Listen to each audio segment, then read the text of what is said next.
오늘 하나님 말씀은 요한복음 16장 13절과 14장 26절 두 절 말씀 함께 일어나셔서 합독하겠습니다. 요한복음 16장 13절과 그리고 14장 26절 말씀입니다. 시작.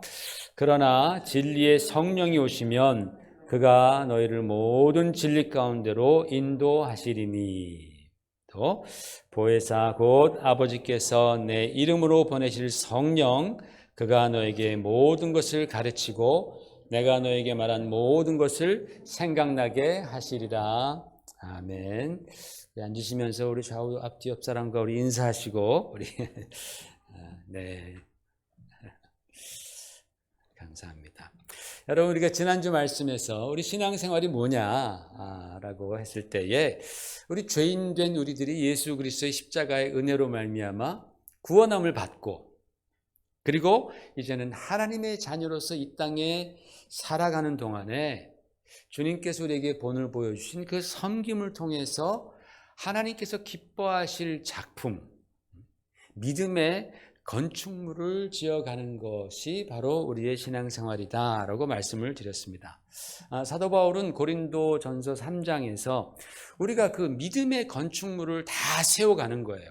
너나 나나 할 것 없이 나는 건축에 소질이 없다 하더라도 관심이 없다 하더라도 신앙생활을 하는 그 순간부터 우리는 믿음의 작품, 믿음의 건축물을 세워가는데 특별히 사도 바울이 에보이코도메오라는 그런 단어를 통하여서 그것이 그냥 건축한다는 뜻이 아니라 계획대로 그리고 도면대로 신중히 세워나간다라고 말씀을 했습니다. 우리가 믿음의 신앙의 건축물을 세워갈 때에 우리는 하나님께서 우리에게 주신 그 청사진 하나님의 말씀이잖아요. 그 말씀을 잘 보고 이해하면서 신중하게 우리의 믿음의 건축물, 믿음의 작품을 세워가야지. 그렇지 않으면 어떻게 된다 그랬습니까? 우리들의 공적이 다 불에 타서 하나님 앞에 설 때는 그저 빈손 들고 주님 앞에 서는 그런 부끄러운 구원을 받는다라는 말씀을 우리에게 가르쳐 주셨습니다. 여러분도 보셨겠지만 엊그저께 진짜 황당한 뉴스를 보았습니다. 중국 선전에 세워진 75층짜리 건물, 75층이면 굉장히 높은 건물이잖아요. 이게 좌우로 막 눈에 보이도록 막 흔들리는 겁니다. 그래서 거기에 있던 사람들이 혼비백산이 돼서 다 튀어나왔습니다. 다시 그 건물이 안정이 돼서 또 들어갔는데 나중에 또 흔들리는 거예요. 또 나오는 거예요. 그래서 다시 들어간 사람들이 그 TV를 보니까는 그 물병, 페트병 물병을 거꾸로 이렇게 세워놓고서 그렇게 살더라고요. 그러다 그 물병이 조금만 흔들리면은 넘어지겠죠. 그러면 또 그냥 도망 나오는 겁니다. 그거 어떻게 불안해서 그런 건물에 살겠습니까? 얼마나 불안하겠습니까? 그런데 뉴스가 계속 말하기를 충격적인 사실이 그 큰 높은 빌딩을 서둘러 짓는 바람에 그 윗부분은 도면도 없이 지었다라는 거예요. 도면도 없이 그 엄청난 건물을 지었다라는 겁니다.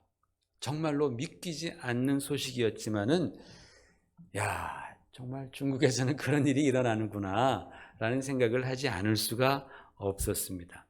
그런데 한편으로는 기가 막혔지만 다른 한편으로는 이런 생각이 났습니다. 바로 저거구나. 우리도 도면 없이, 즉 하나님의 말씀에 근거하지 않고 하나님의 말씀을 무시하고 신앙생활 했다가는 바로 저 꼴이 나겠구나라는 생각을 하게 되었습니다. 여러분 요즘에 많은 사람들이 그저 자기 방식대로 신앙생활을 하려고 합니다. 예수님께서는 마귀에게 시험 받으실 때 뭐라고 말씀합니까? 하나님의 입에서 나오는 모든 말씀으로 사는 것이 신앙생활이다라고 했습니다. 그런데 마귀는 어떻게 합니까? 하나님의 입에서 나오는 모든 말씀 대신에 내가 취사 선택하라는 거예요. 그래서 달면 삼키고 쓰면 뱉으라는 겁니다. 내 마음에 맞으면 받아들이고 내 마음에 맞지 않으면 그저 버려버리라는 겁니다. 그게 바로 마귀가 오늘날 우리들에게 주는 큰 유혹이죠. 예수님께서는 뭐라고 말씀했습니까? 하나님의 입으로 나오는 모든 말씀으로 사는 것이, 그것이 바로 신앙생활이다라는 거예요. 여러분, 많은 사람들이 하나님의 말씀을 판단합니다. 이건 좋고 이거는 좋지 않고, 이거는 시대에 맞고 이건 시대에 뒤떨어지고, 여러 가지 이유와 여러 가지 그 논리를 통해서 하나님의 말씀을 자기 스스로 판단하는 거예요. 그 말은 뭐예요? 내가 하나님보다 위에 서겠다라는 거예요. 이거는 굉장히 무서운 생각입니다. 이것은 하나님을 대적하는 생각이고, 내 스스로가 하나님이 되겠다라는, 하나님이 가장 우리에게 경계시키신 그런 태도죠. 근데 많은 사람들이 요즘에 그런 식으로 하나님의 말씀을 판단한다라는 거예요. 입으로는 하나님의 모든 말씀은 진리이고 정확무오하다라고 말은 하지만, 그 완벽한 도면, 완전한 하나님의 말씀을 무시하고 내 생각대로 지어나가는 거예요. 그런데 그렇게 하면요, 그거 언제 무너질지 모르는 거예요. 위험천만한 일입니다. 주님께서도 그런 집을 바로 모래 위에 지은 집 같다라고 말씀하신 겁니다. 그러므로 사랑하는 성도 여러분, 우리는 신앙생활하면서 정말로 하나님의 말씀을 사랑해야 됩니다. 그냥 입으로만 그러는 것이 아니라 정말 우리는 하나님 말씀을 사랑해야 합니다. 그래서 그 말씀을 읽고 그 말씀에 나 자신을 비추어 보면서, 내가 지금 가는 길이 맞나 도대체? 내 생각과 내 행동이 하나님 보시기에 합당한가? 내가 너무 세상적인 가치관에 그렇게 붙들려 있지 않는가? 내가 과연 성경적인 가치관, 하늘의 가치관을 따르는가? 아니면 세상적인 가치관을 따라가고 있는가? 이런 것들을 내가 끊임없이 스스로 질문해야 합니다. 그래야 우리는 하나님께서 기뻐하시는 그런 성도의 삶, 하나님이 기뻐하시는 그런 믿음의 작품을 우리가 이 땅에서 만들어 갈 수 있는 것입니다. 여러분, 우리는 지금까지 예배에 관한 설교를 쭉 들으면서 첫 번째로 예배 중심에는 가장 중요한 것이 뭐라 그랬습니까? 예수님의 희생이라 그랬어요. 그죠? 예배는 제사입니다. 구약에 보면 제사라는 거예요. 예배의 가장 중심에는 예수 그리스도의 희생이 있고, 그리고 두 번째로는 그 주님의 십자가의 은혜를 믿음으로 하나님께 나오는 예배자들의 예배하는 태도, 프로스큐네요, 즉 엎드린다. 정말 아브라함이 하나님 앞에 엎드렸던 것처럼 우리도 그 주님 앞에 엎드리는 마음, 정말 겸손하게, 나는 아무것도 아니고 주님께서 나의 경배를 받으시기에 합당하신 하나님이십니다. 종이 주인 앞에 엎드리듯이 정말 그렇게 엎드리는 심령으로 예배 가운데 나와야 된다고 했어요. 여러분은 다 그런 심정으로 지금 예배 드리시는 줄 믿습니다. 그리고 또 하나는, 하나님께서 기뻐하시는 예배는 라트레이아의 예배, 뭐라 그랬습니까? 섬김이라 그랬어요. 섬김. 예수님께서 친히 보여주시고 명령하신 바로 그 섬김의 예배를 하나님께서는 기뻐 받으신다라고 말씀했습니다. 여러분, 제가 한 3주 전에 로마서 12장 1절에서 우리 이 말씀을 보십시다. 여러분 너무 잘 아시는 말씀 지금 지겹도록 보고 있죠. 자, 한번 읽어보겠습니다. 시작. 그러므로 형제들아, 내가 하나님의 모든 자비하심으로 너희를 권하노니 너희 몸을 하나님이 기뻐하시는 거룩한 산 제물로 드리라. 이는 너희가 드릴 영적 예배니라 라 그랬습니다. 이 말씀으로 제가 설교할 때에 우리가 예배가 여기서 섬김이다라고 말씀을 하면서 영적이라는 말의 의미에 대해서 한번 우리가 또 짚고 넘어가야 한다라는 말씀을 드렸는데 기억하실는지 모르겠습니다. 오늘 성령 강림 주일입니다. 우리가 성령께서 오셨다라고 그렇게 말하면 자연적으로 우리는 권능, 성령의 권능, 능력을 우리가 오토매티컬리 우리가 떠오르게 됩니다. 그리고 언제나 성령하면 초월적이고 신비스러운 성령의 은사들을 우리가 생각하게 됩니다. 그래서 방언을 하고 예언을 하고 또는 병을 고치고 기적을 일으키고 이런 은사들을 우리는 소위 신령하다, 영적이다 라고 우리가 그렇게 말을 합니다. 그런데 이 로마서 12장 1절에 나와 있는 이 영적인 예배 있잖아요. 영적인 예배. 이 이 영적인 예배라고 우리가 번역된 이 영적인 예배에서 이 영적이라는 것은 우리가 생각하는 그런 스피리추얼, 뭔가 신비롭고 내가 컨트롤할 수 없는 나의 어떤 컨트롤의 영역을 벗어난 성령께서 역사하시는 그런 신령한 영역, 신비한 영역이다라고 생각하기가 쉽다라는 거예요. 여기서 영적 예배다라고 말할 때. 그런데 여러분, 이 영적 예배에 대한 그 헬라어 원문을 보면 그렇지 않습니다. 헬라어 원문에는 뭐라고 써 있냐면은 로기케니라는 단어가 써 있습니다. 그 다음 거 보세요. 로기케니라는 단어를 영적 예배에다가 영적이라는 데다가 사용했는데, 이 로기케니라는 말은 로고스에서 나온 단어입니다. 여러분, 이 로고스란 단어는 많이 들어봤죠? 로고스에서 영어 단어 로직이 나왔습니다. 그래서 그것은 논리적이다 또는 합리적이다, 이성적이다, 타당하다, 그런 뜻을 갖고 있는 단어가 바로 이 로직이고, 그 단어의 헬라어 그 근원은 로고스이고, 이 로고스에서 로기켄이라는 단어가 나왔다라는 거예요. 그러니까 여러분, 사도 바울이 지금 말씀하고 있는 하나님께서 기뻐하시는 영적 예배, 그 전 파일로 그 전 그림으로 가주세요. 하나님께서 기뻐하시는 영적 예배라는 것은 이 로기켄 라트레이안이라고 되어 있는데, 이것을 원문 그대로 번역하자면은 이성적이고 논리적이고 합당한 섬김이다라는 그런 뜻입니다. 영적 예배라는 그 뜻이 이성적이고 합당한 섬김이다. 그래서 영어 성경에 보면은 여기서 이 영적 예배를 reasonable service라고 그렇게 번역이 되어 있습니다. 이게 킹 제임스 버전입니다. 킹 제임스 버전은 거의 원문을 그대로 그냥 의역하지 않고 번역한 버전으로 유명한데, 영적 예배 reasonable service 또는 rational service, 이성적인 합리적인 서비스다, 섬김이다. 우리의 삶을, 우리의 몸을 하나님이 기뻐하시는 거룩한 산 제물로, 섬김의 제물로 드리는 것이, 그것이 바로 크리스찬으로서 생각할 수 있는 굉장히 이성적인 섬김이고, 그것이 곧 영적 예배다, 하나님께서 받으시는 영적 예배다라고 말씀을 드리는 거예요. 그러니까 여러분, 우리가 영적이다라는 말을 우리가 잘 쓰지 않습니까? 교회에서 신앙생활하면서 영적이다, 영적이다, 영적이다. 이 영적이다라는 것은요, 우리의 이성과 우리의 생각과 판단을 무시한다라는 것이 절대로 아닙니다.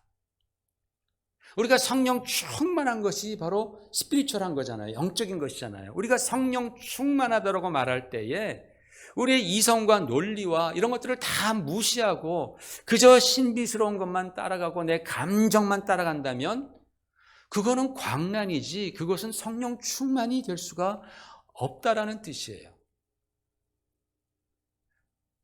영적이라는 것은 그 안에 이성과 논리와 우리의 생각과 판단이 다 스며들어가 있는 것이에요. 광란에는 그런 게 없죠, 여러분. 광란에는요, 논리도 없고 이성도 없고 생각도 없습니다. 여러분, 이성과 합리성은요, 하나님께서 인간에게 주신 아주 독보적인 선물입니다. 굉장히 큰 선물입니다. 사람으로 하여금 하나님을 찾아갈 수 있게 만든 것, 그것이 바로 사람의 이성이고 합리성이다라는 거예요. 여러분, 우리가 하나님을 섬기는 데 있어서 하나님께 주신 이 이성과 합리성을 무시한다면 하나님께서 기뻐하시겠습니까? 또는 하나님의 성령이 비이성적이시고 또는 비합리적이신 분이시겠습니까? 그렇지 않습니다. 하나님의 성령은 굉장히 이성적이시고 굉장히 또 합리적이신 그런 분이십니다. 그래서 우리는 언제나 이성과 감성의 그 밸런스죠, 그죠? 이성과 감성의 그런 밸런스 안에서 성령의 인도하심을 받아야 합니다. 이런 말씀을 드리면 아마 두 가지 반응이 생길 거예요. 첫 번째 반응은 이렇습니다. 맞아, 그렇지, 저거야. 내 마음이 좀 놓이는구나. 아무개 집사님은 아무리 생각해도 참 너무나 좀 광신적이지, 그런 식으로 믿으면 안 되지. 라는 생각을 하는 사람들도 있을 것이고, 또 두 번째 반응은 아니 목사님이 지금 내가 뜨겁게 믿는 것을 비판하시나? 성령님을 제한하라는 것인가? 라는 그런 반응도 나올 수가 있습니다. 여러분 시편을 묵상하다 보면요, 이 말씀이 여러 번 나옵니다. 우리 말씀 보십시다. 시편 53편 1절 시작. 어리석은 사람은 그 마음에 이르기를 하나님이 없다 하는도다. 다시 한번 시작. 어리석은 사람은 그 마음에 이르기를 하나님이 없다 하는도다 그랬습니다. 여러분 왜 사람들이 하나님이 없다고 말할까요? 아마 하나님이 보이지 않아서이겠죠.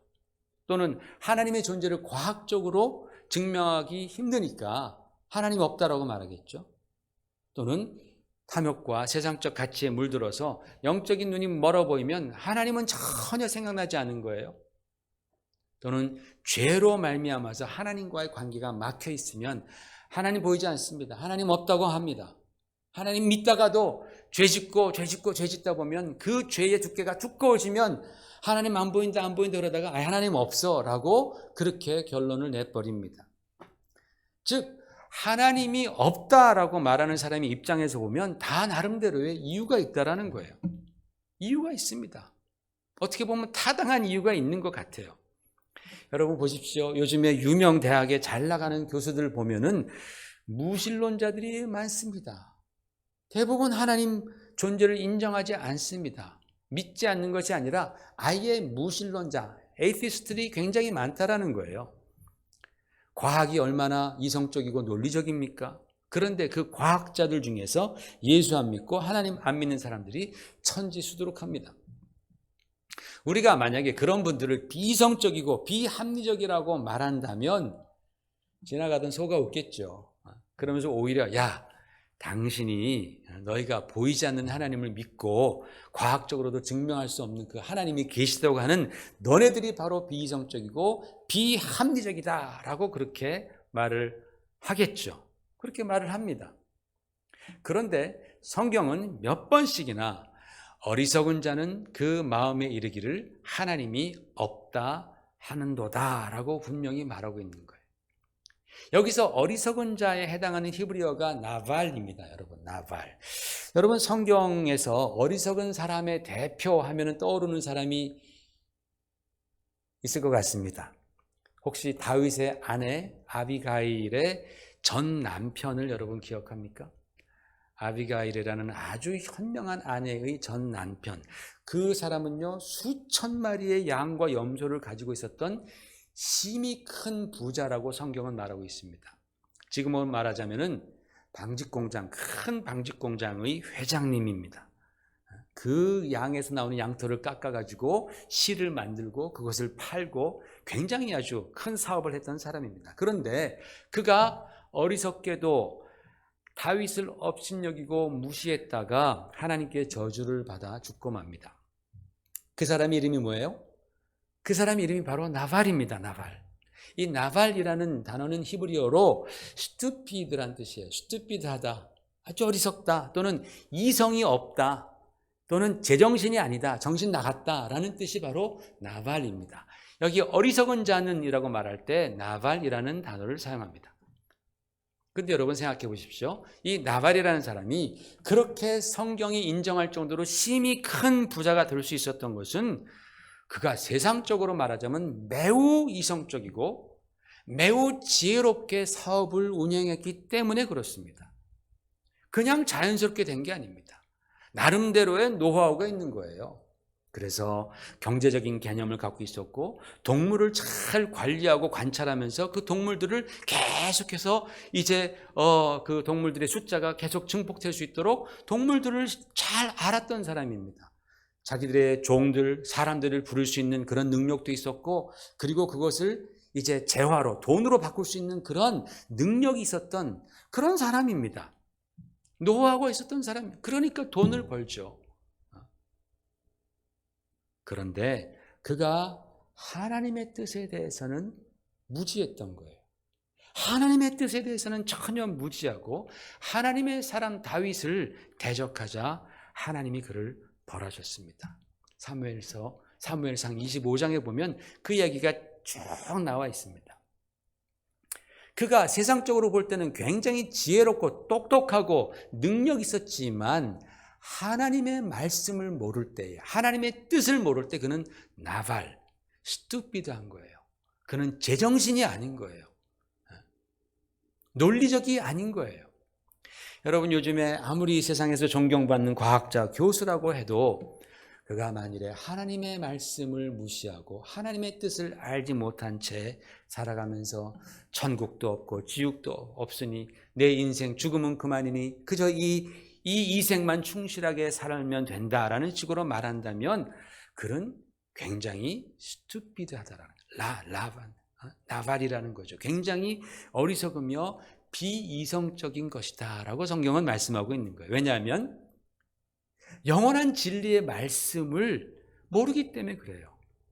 여러분, 우리에게 1 더하기 1은 1 더하기 1은 2야 라고 가르쳐주면 머리가 조금만 있으면 그거를 이해합니다. 아, 그렇구나. 1 더하기 1은 2이 되는구나.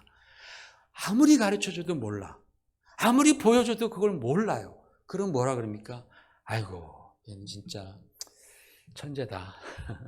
얘는 참 문제가 있구나. 참 바보스럽구나 라고 말하지 않겠습니까? 쯧쯧쯧하면서. 여러분, 우리말에 난 놓고 기억자도 모른다라는 말이 있습니다. 우리 눈에 펼쳐지는 그런 놀라운 자연의 섭리들, 또 우리 인생의 그런 모든 신비로움 하나하나가 다 누굴 가리킵니까? 창조주 하나님을 가리키고 있잖아요.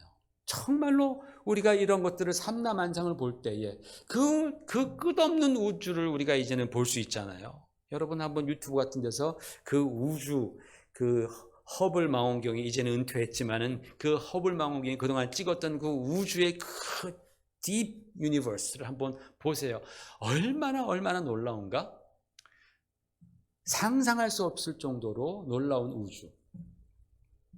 또 상상할 수 없을 정도로 또 정말 그 작은 그 원자와 그 세계들, 그런 걸 보면은 야, 정말 이것은 우연이 된 것이 아니고 창조주 하나님이 계시구나라고 우리는 그렇게 난 놓고 기억자를 우리는 알게 되는데, 그 소위 똑똑하다는 사람들은 그것을 모른다라는 거예요. 그것을 빤히 바라보면서 하나님이 계신 것을 모릅니다. 복창 터지는 것이죠. 성경은 바로 그것을 어리석다, 비이성적이다, 제정신이 아닌 것이다 라고 말씀하는 거예요.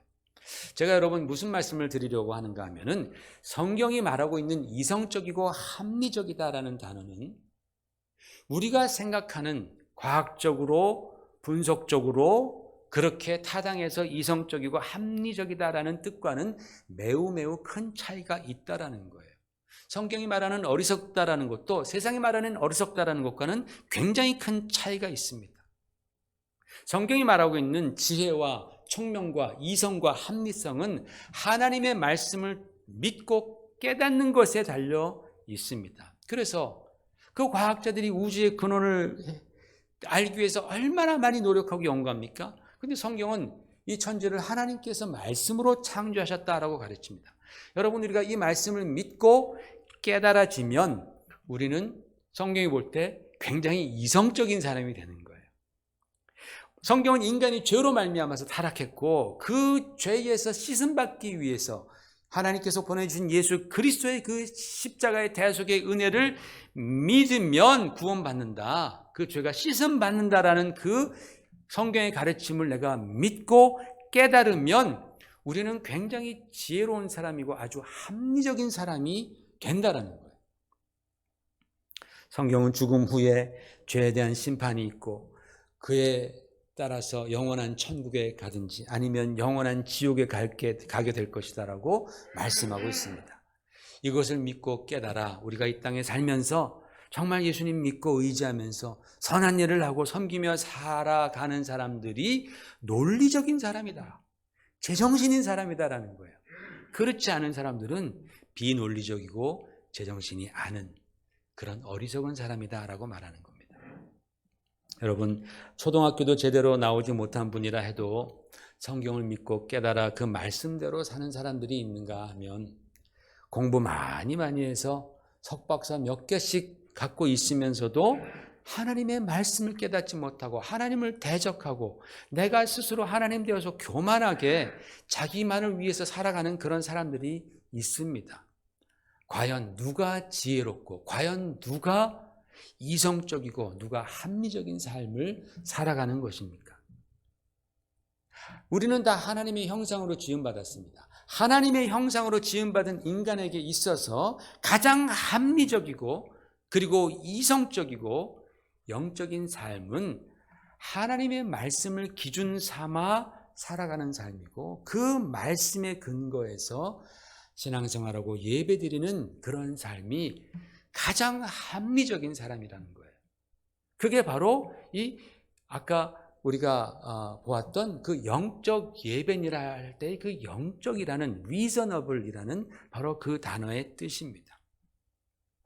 그래서 여러분 우리가 하나님의 말씀으로 돌아갈 때에 우리는 비로소 저와 여러분이 합리적인 인생, 이성적인 인생, 지혜로운 인생이 될 수 있다라고 성경이 말씀하는 거예요. 그러니까 여러분 우리가 신앙생활할 때 하나님께서 우리에게 주신 이 이성을 잘 사용할 줄 알아야 됩니다. 어디에 사용합니까? 하나님의 말씀을 읽고 그 말씀을 이해하고 묵상하고 그 말씀에 내 삶을 적용시키는 데 있어서 우리는 우리의 이성과 우리의 합리성, 논리를 우리는 잘 적용시켜야 한다라는 거예요. 로마서 12장 1절에 그러므로 내가 하나님의 모든 자비하심으로 너희를 권하노니 라고 했으니까 하나님께서 이 말씀이 얼마나 중요하면 하나님의 모든 자비하심으로 우리를 권한다고 했을까? 우리는 생각하는 거예요. 그냥 쑥 읽고 넘어가는 것이 아니라 우리의 이성을 가지고 우리는 하나하나 생각하고 묵상하는 거죠.